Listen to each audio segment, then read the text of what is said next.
अस्सलामुअलैकुम, क्या हाल चाल है आप सबके। लास्ट टाइम मैंने एक वीडियो अपलोड की थी जिसमें मैंने आपको बताया था कि खवातीन घर पे बैठ के बिजनेस कर सकती हैं, स्मॉल बिजनेस घर पे कैसे कर सकती हैं, कौन कौन से ऐसे काम है जो वो आसानी से कर सकती हैं। जिसमें से एक काम था कि आप कपड़े को रीसेल कर सकती हैं, यानी कि जो अनस्टिच कपड़े होते हैं उन्हें आप रीसेल कर सकती हैं। तो इसी हवाले से आज की वीडियो है, कंप्लीट आपको सारी डिटेल दूंगी और जो ये काम कर रही हैं उनसे भी थोड़ी सी मैंने बातचीत की है, तो वो भी इस वीडियो में इंक्लूड होगा। आप लोग जरूर देखिएगा। अगर आप भी चाहती हैं कि रीसेलिंग का काम करें जिसमें आप कपड़े को रीसेल कर सकती हैं, ईच एंड एवरी डिटेल, कितनी इन्वेस्टमेंट चाहिए होगी, कितनी इन्वेस्टमेंट से उन्होंने काम को स्टार्ट किया, जिनकी बात मैं कर रही हूँ।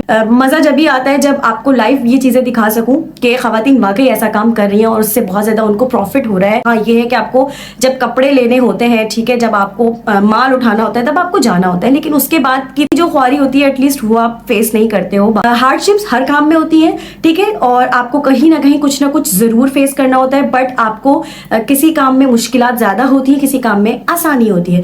तो ये जो घर बैठकर काम करना होता है ना, इसमें मैं समझती हूँ कि जो ये आसानी होती है कि आपको बाहर की दौड़ धूप से बचना होता है, तो ये एक बहुत पॉजिटिव प्लस पॉइंट होता है। तो इसको अवेल करने के लिए हम किस तरीके से ये सारा काम मैनेज कर सकते हैं, कितनी इन्वेस्टमेंट कर सकते हैं, किस तरह से हमने जो है वो इसको डिजाइन करना है पूरा इस काम को कि हम घर पे बैठ के आराम से कर सके कम इन्वेस्टमेंट के साथ, ठीक है। और इसके साथ एक और चीज जो आपको इस वीडियो में प्लस पॉइंट मिलेगा वो ये कि आप अगर चाहते हो कि बगैर इन्वेस्टमेंट के आप ये रीसेलिंग का काम करो तो वो भी आप कर सकते हो। वो कैसे, वो भी इसी वीडियो में बताऊंगी। दैट मीन्स कि वीडियो को कंप्लीट देख लेना। मेरा नाम Huzaifa Fatima and you are watching मैं हुज़ैफा फातिमा।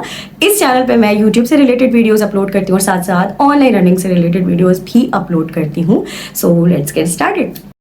तो जनाब ये सारी कलेक्शन है, यहाँ पे मैं आपको दिखा देती हूँ। डिफरेंट किस्म के इन्होंने फैब्रिक पे कच्चे कपड़े रखे हुए हैं, जैसे कि लिनन है, लॉन है और शेफोन है, यानी फैंसी एम्ब्रॉयडर्ड कलेक्शन जो होती है वो भी है, बच्चों की कलेक्शन भी है। ये तमाम चीज़ें ना अनस्टिच हैं, ठीक है। जितने ड्रेसेस हैं यहाँ पे ये सब अनस्टिच हैं। इसमें ये ब्रांड की कॉपीज़ भी रखती हैं, मास्टर कॉपी भी रखती हैं, क्योंकि डिपेंड करता है आपके पास कस्टमर कैसे होते हैं। कुछ कस्टमर होते हैं जिन्हें ब्रांड की पहचान होती है, वो मतलब अच्छे कपड़े ख़रीदते हैं ज़्यादा, कि वो कहते हैं मास्टर कॉपी हो या ओरिजिनल हो तो ज़्यादा बेहतर है। ओरिजिनल तो खैर कोई नहीं लेता ऐसे रीसेलिंग में, तो ये कि ज़्यादातर लोग जो है वो मास्टर कॉपी वगैरह परचेज़ किया करते हैं। तो फिर ये मास्टर कॉपी भी अपने पास रखती हैं, फर्स्ट एंड सेकंड कॉपी भी अपने पास रखती हैं, और इसके अलावा फिर कस्टमर के हिसाब से भी ये कपड़े जो है वो अब लेकर आती हैं। अब इसमें करना बेसिकली क्या होता है कि जब मैंने इनसे बात की, बहुत सारी चीज़ें रिकॉर्ड नहीं मैं कर पाई, माजरत, लेकिन मैं खुद आपको बताती हूँ क्योंकि मैंने खुद इनसे सारी चीज़ें डिटेल में इसलिए पूछी हैं ताकि मैं आगे आप लोगों को ये सारी चीज़ें रेफ़र कर सकूँ वर्ड टू वर्ड। जब इन्होंने फर्स्ट टाइम में इन्वेस्टमेंट की थी तो उन्होंने 50,000 की इन्वेस्टमेंट की थी। 50,000 का जो है वो माल इन्होंने ख़रीदा था, ठीक है, कैश पे 50,000 का माल ख़रीदा, जिसमें इन्होंने 2 पीस 3 पीस और कुर्तियाँ, ये सारी चीज़ें ख़रीदी थी मिक्स में, ठीक है। कुछ कुर्तियाँ थी, कुछ 2 पीस थे, कुछ 3 पीस थे। तो डिपेंड करता है फिर कि कस्टमर क्या चीज़ ज़्यादा पसंद करते हैं, तो अगली दफ़ा फिर बंदा जो है वो उस चीज़ पर ज़्यादा इन्वेस्ट करे तो वो ज़्यादा बेहतर रहता है। तो शुरू में हम लोग हर चीज़ ऑब्वियसली सीख रहे होते हैं, तो फिर वक्त के साथ साथ हमें एक्सपीरियंस होता जाता है चीज़ों का, तो पता चलता है कि क्या चीज़ हमें बेस्ट है हमारे लिए और वो हमने आगे कैरी ऑन करना है। तो यहाँ पे ये ड्रेसेस हैं सारे, आपको यहाँ पे हर तरह की कलेक्शन मिलेगी। जैसे ये ओवरऑल पे है 2 पीस, ठीक है। तो ये डिफरेंट किस्म के इनके रेट्स हैं सारे, मैं आपको वो भी बता दूंगी। अच्छा, बात ये है कि इन्वेस्टमेंट इन्होंने शुरू में 50,000 की थी, उसके बाद फिर आहिस्ता आहिस्ता ये इन्वेस्टमेंट ज़्यादा इसमें ऐड करती गई, जैसे कि फिर 1,00,000, 1.5 लाख, 2 लाख तक की इनकी इन्वेस्टमेंट अब जाती है। अब जब भी ये माल ख़रीदती हैं तो इनको इतना 2-2.5 लाख तक का माल ये लेकर आती हैं। तो अल्हम्दुलिल्लाह इनका काम माशाल्लाह बहुत अच्छा चल रहा है। ये ड्रेसेस लाती हैं इन्होंने अपने पास मज़ीद आगे ख़वातीन अब इनके पास जो है वो हो गई हैं कि वो आगे डिस्ट्रीब्यूटर हो गए हैं। तो वो 2-4 ख़वातीन और हैं, वो इनसे ये सारे कपड़े ले जाती हैं, तो वो भी आगे फटाफट से ये कपड़े इनके सेल आउट हो जाते हैं, इनके पास से भी सेल आउट हो जाते हैं जो अगर थोड़े बहुत बचते हैं तो। अच्छा, एक और मैं आपको मज़े की बात बताती हूँ कि जब इन्होंने मुझे बताया ना, मुझे भी काफ़ी हैरत हुई कि जब इन्होंने फ़र्स्ट टाइम पर इन्वेस्टमेंट करके ये 50,000 के कपड़े लिए थे ना, तो इन्होंने आगे क्या किया कि अपना प्रॉफिट उसमें ऐड ही नहीं किया।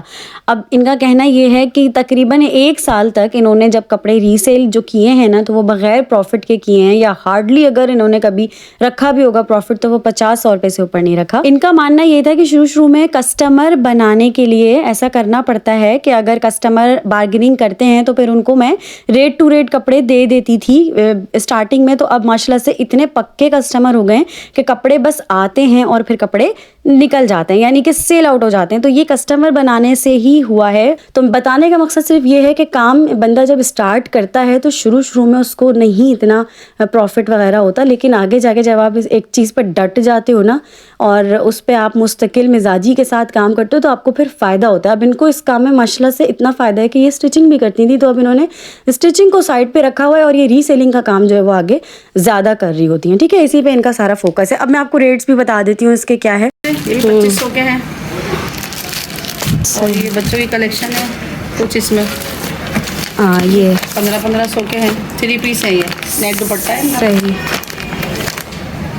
3 पीस है ये। कॉटन, हाँ कॉटन फैब्रिक है और दुपट्टा नेट का, एम्ब्रॉयडरी हुई हुई है, पैचेस भी है, किसी किसी में गले हैं। देखो जैसे बड़ों के होते हैं ऐसे बच्चों के भी। सही। ये भी 2500 के हैं। और ये वाले जो बताए थे खुले, ये 3 पीस, ये 1800 के 1 पीस ऑल ओवर फ्रंट है। और ये 3 पीस है। ये 3 पीस है, ये भी ये 2500 के लीलन के 3 पीस है। अच्छा, ये लीलन फैब्रिक है। हाँ फुल सूट है और दुपट्टा प्रिंट है। अच्छा, प्लेन शलवार वाले भी हैं, ये 2500 के हैं। सही। इसकी प्लेन शलवारें होती हैं, फिर इनका उसूल था तो इन्होंने स्टार्टिंग में बिल्कुल प्रॉफिट नहीं रखा और अब अल्हम्दुलिल्लाह ये प्रॉफिट भी रखती हैं माशाल्लाह से। इनको अच्छी सेल भी इनकी हो जाती है और इनको बचत भी इसमें हो जाती है। अब तो YouTube पे इस तरह की चीज़ें आपको वीडियोस जो है वो बहुत मिलेंगी कि किस तरीके से आपको होलसेल पे कपड़े मिल सकते हैं, कच्चे कपड़े कहाँ से मिल सकते हैं रीसेलिंग के लिए। तो इस तरह की तो बहुत सारी ख़वातीन जो हैं वो वीडियोस बनाती रहती हैं। व्लॉग्स मैंने काफ़ी व्लॉग्स मैंने खुद भी देखे हैं, तो इस तरह से आपको गाइड मिल जाएगी। अच्छा, यहाँ पे बच्चों के कपड़े भी हैं। ठीक है, बच्चों के कपड़े भी 1000 से 1500 की रेंज में ये यहाँ पर सेल आउट करती हैं। मर्दाना कच्चे कपड़े भी अब इन्होंने रखे हुए हैं। तो ये डिपेंड करता है कि आप काम कैसे स्टार्ट कर रहे हो और उसको आगे आप कहाँ कहाँ एक्सपेंड कर रहे हो, क्योंकि कस्टमर आपके इर्द गिर्द जो चीज़ फिर मांग रहे होते हैं ना, आपको फिर उस हिसाब से अपने पास चीज़ें रखनी पड़ती हैं। तो कंप्लीट डिटेल्स आप देख चुके हो, प्राइजेस भी मैंने आपको बता दिया है। इन्वेस्टमेंट इन्होंने जो की थी, बेसिकली जब इन्होंने काम स्टार्ट किया था, मैंने इनसे बहुत सारी गुफ्तगू तो की थी, बहुत ज़्यादा मैं रिकॉर्ड नहीं कर पाई, थोड़ी बहुत मैंने इनकी वॉइस जो है वो ऐड की थी ताकि आपको मैं ऑथेंटिक वे में बता सकूं। बेसिकली जो कपड़ों के प्राइजेस जिस हिसाब से ये रीसेल कर रही होती हैं या जिस हिसाब से ये होलसेल में परचेज कर रही होती हैं, तो ये सब कुछ आपको पता होना चाहिए, क्योंकि जब हम रीसेलिंग का काम स्टार्ट करते हैं तब हमें आहिस्ता आहिस्ता हर चीज़ का पता लग रहा होता है जब हम बिजनेस करना स्टार्ट करते हैं। बेसिकली इन्वेस्टमेंट आपने करनी है इस काम में। हम पहले इन्वेस्टमेंट की बात करते हैं। अगर इन्वेस्टमेंट करनी है, बहुत बड़ी इन्वेस्टमेंट नहीं करेंगे, कम से कम इसमें आप 40 to 50 के आपको इसमें इन्वेस्ट करने होंगे। 40 to 50 के इन्वेस्ट करके आप अच्छा खासा माल ले सकते हो और उसके बाद उसको रीसेल आराम से कर सकते हो अपना प्रॉफिट ऐड करने के बाद। आप होलसेलर्स के साथ जब आप काम करते हो, ठीक है, तो आपको एक टाइम होता है, एक टाइम पीरियड लगता है, तो आपका साथ साथ एक ट्रस्ट भी बिल्ड होता है। अब जो मैं बात कर रही थी कि आप बगैर इन्वेस्टमेंट के कर सकते हो ये काम, तो वो आप उस सूरत में कर सकते हो कि जब आप किसी होलसेलर से कपड़े परचेज करते हो, लेकिन अगर कभी खुदा ना खास्ता ऐसा हुआ कि आप उसको कैश पे ना उठा सको, तो होलसेलर्स आपको अक्सर ये भी फेवर देते हैं कि आप उसको बेसिकली क्रेडिट पर ले सकते हैं। ठीक है, आपने जितने का 1 लाख का 2 लाख का माल लेना है तो आप वो क्रेडिट पर ले सकते हो। ठीक है, और फिर जब वो सेल होता रहे तो आप उनको वो पैसे एक साथ दे सकते हो। तो ये फेवर आपको जब मिलती है बेसिकली जब आप एक टाइम तक काम करते हो। ठीक है, ऐसा नहीं है कि आपने बिल्कुल ही स्टार्टिंग में जाना है और कोई इन्वेस्टमेंट नहीं करनी और डायरेक्टली उनसे अपने क्रेडिट पर कपड़े उठा लेने और फिर आपने उसको रीसेल करके उनको आहिस्ता आहिस्ता पैसे देने। बेसिकली स्टार्टिंग में ऐसा नहीं होता, दोनों पार्टीज का एक दूसरे पर उस वक्त ट्रस्ट नहीं होता, तो ट्रस्ट बिल्ड होने में थोड़ा सा टाइम लगता है। तो आप शुरू में कम इन्वेस्टमेंट के साथ ये काम स्टार्ट करें, but this is what I am telling कि आपने कुछ घबराना किसी चीज से नहीं है। आप स्मॉल इन्वेस्टमेंट के साथ कर सकते हो। आपका 50,000 नहीं है, कोई इशू की बात नहीं। आप 30-35 हजार रुपए से काम स्टार्ट कर लो। आप बहुत ज्यादा कपड़े बल्क में ना लेकर आओ, आप छोटे मोटे मतलब ड्रेसेस ऐसे लेकर आओ कि आप 2 पीस से स्टार्ट कर लो या आप शर्ट पीस से स्टार्ट कर लो रीसेलिंग करना। तो आप कुछ भी है ना वो आप कर सकते हो। कोई भी रास्ता जो है ना आप ढूंढोगे, बनाओगे, आपको अल्लाह ताला खुद फिर वो रास्ते प्रोवाइड करेगा, आपको देगा। बस एक चाह होनी चाहिए इंसान के अंदर। वो चाह अगर आपके अंदर होगी तो कोई भी काम आप बहुत आसानी से कर सकते हैं। आज की वीडियो इतनी ही थी। अगर आपको अच्छी लगी हो तो फीडबैक जरूर दीजिएगा कमेंट्स पे। इंशाल्लाह ताला अपनी नेक्स्ट वीडियो में एक और अच्छा सा बिजनेस आपके साथ इंट्रोड्यूस करवाऊंगी जो आप घर पे बैठ के कर सकते हैं बहुत आसानी से। अपना और अपने प्यारों का बहुत ख्याल रखिएगा। अल्लाह हाफिज।